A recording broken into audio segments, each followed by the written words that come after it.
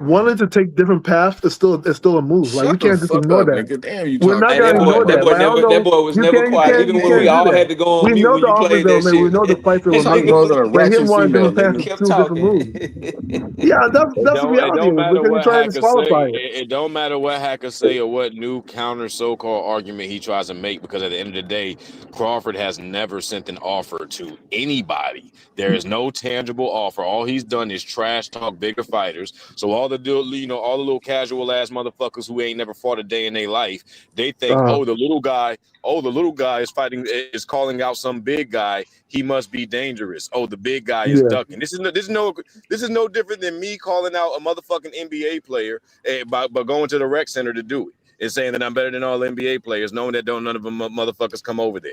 Know what I'm saying? This is all Crawford has no, done the entire time.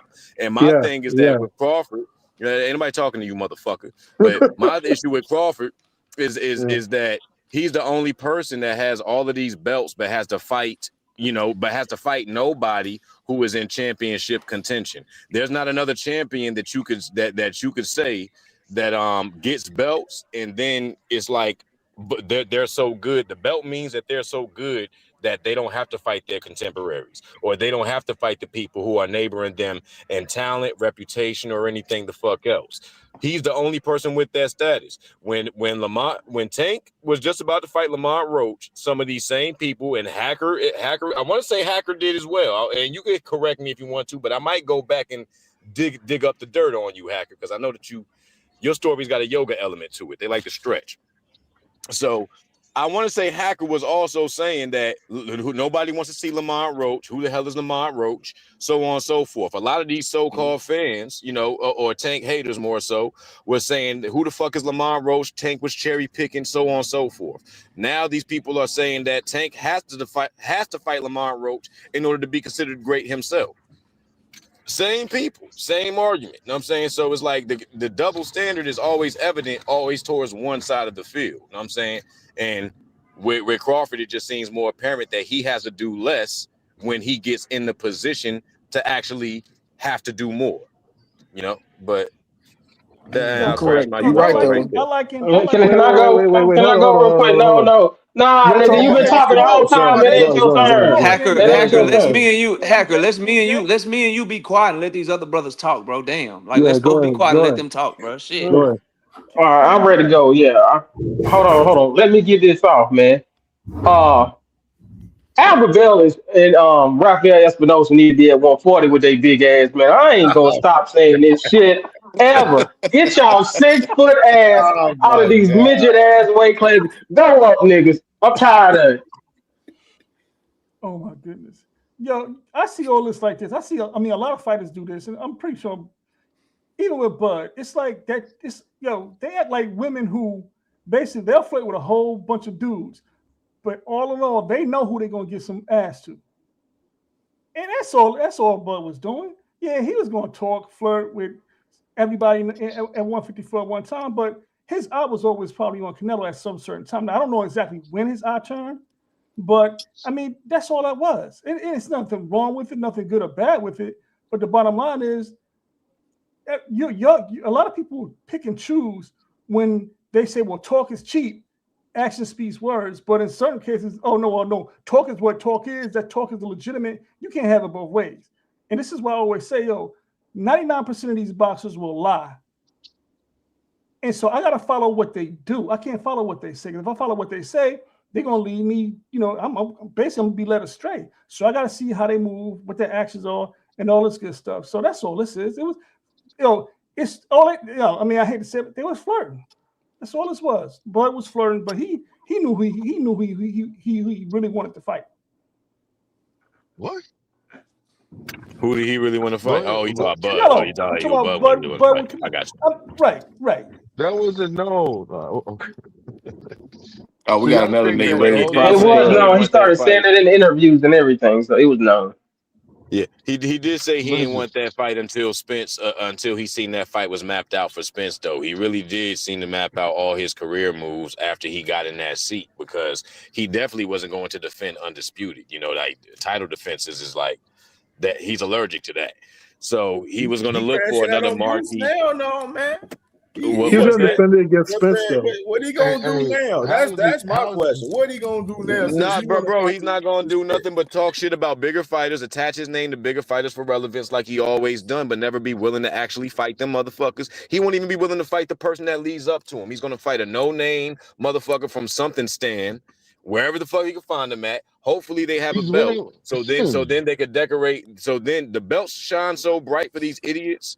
They're just gonna think that he beat Godzilla all over again, and then he could fight the next money man and not have to do anything, retire off into the sunset without no championship Conti obligation. died, bro. He ran out of supply and he retired, man. It's over, Yeah, man. He Let's move ducked on. Laurel. Let's move He on. ducked Laurel. That's what happened. Yeah, He ducked Papa Laurel. Cash crypto, right, bro? Like, boy, Hey, he should stay retired, fam. He should stay retired, man. retired, Yeah, and look, unless because he's in the way. only way, which I don't see happening, Y'all that seem Bud like y'all Crawford should bent come. over The only way he should come back, bro, is if somehow, and don't nobody think I think this shit gonna happen. I'm a diehard fan of this dude, but the only way is if somehow Spence gets motherfucking Benjamin Button, has the fountain of youth, and this motherfucker go on a crazy run at 154. And Bud come back for a rematch or something. Other than that, there's nothing left. Boots is too motherfucking young. He already beat Canelo. Nigga ain't coming back for no motherfucking David Benavidez. There's no big fights. Or if Turkey is stupid enough and Canelo is stupid enough to get in the ring with that nigga again and probably get beat worse, and they gonna pay him 50 M's or whatever M's to fight Canelo, he can come back for a Canelo rematch. Other than that, bro, ain't really shit out there, dog. Yeah. Hey, He ain't man, it gonna sounds get like beat worse. y'all. It Canelo sounds just like has a y'all big just. enough. It sounds My like fault, all bro. y'all just mad because Bud beat the brakes Not off my Bud. Spence. Not my Bud. Nigga, we don't care, Nobody bro. It saying nothing happened. about It doesn't Nobody matter, cares y'all. about bro. that, Blue. It They Nigga, definitely does they, care. matter because y'all sitting Nigga there cry making a real whole I tears bunch for of agree. They boxers. excuses. Go definitely ahead, bro. care. Cry Hey, some look, tears. y'all sitting there making a whole bunch of excuses about this man, saying he didn't want to fight this person, he ain't fought the best person to this person. It's sad, man. Yeah, It's get them sad. The tears man and is Hustle spit man, them done. let out. me ask you something, Hustle man. Is it an Man, excuse if if you you ask me say something, it? listen. Once you ask No, me let me just something, ask you. I Let me will just ask you a answer it. question, bro. But then I want to ask Let me you just a ask you a question. I question. want you to answer it. Okay, I cool. don't move like that. That ain't no problem with me, dog. Oh, this is We'll what I want to see. ask you, bro. Yeah, If I'm listening. you say this and then we Hmm? say you said it, is that us making excuses? So if you say I don't want to do this, or I'm not fighting this, or this person is past me, if somebody says that's what you said, how is that them making excuses for you, bro? Well, I mean, he said there's context with that. He said that, and if you're referring to Boots, right? Right? I mean, he said it about multiple fighters, but you said people are making excuses about him and what he did and all of that. If he actually said it, how is it an excuse? That's what I'm asking you, This bro. nigga about to put context on another nigga words, man. You guys is amazing, man. What the Amazing. Shit is it's, nasty, man. listen. It's an excuse because the man came and did what he did, and then everybody's not satisfied. That's why he said when he left, when he was gone, people would say they wouldn't appreciate him until he's gone. And look, people are still bashing him even when he's there because the stuff that he was saying while he was there, while he was still active, y'all wasn't really saying all this stuff what y'all saying right now.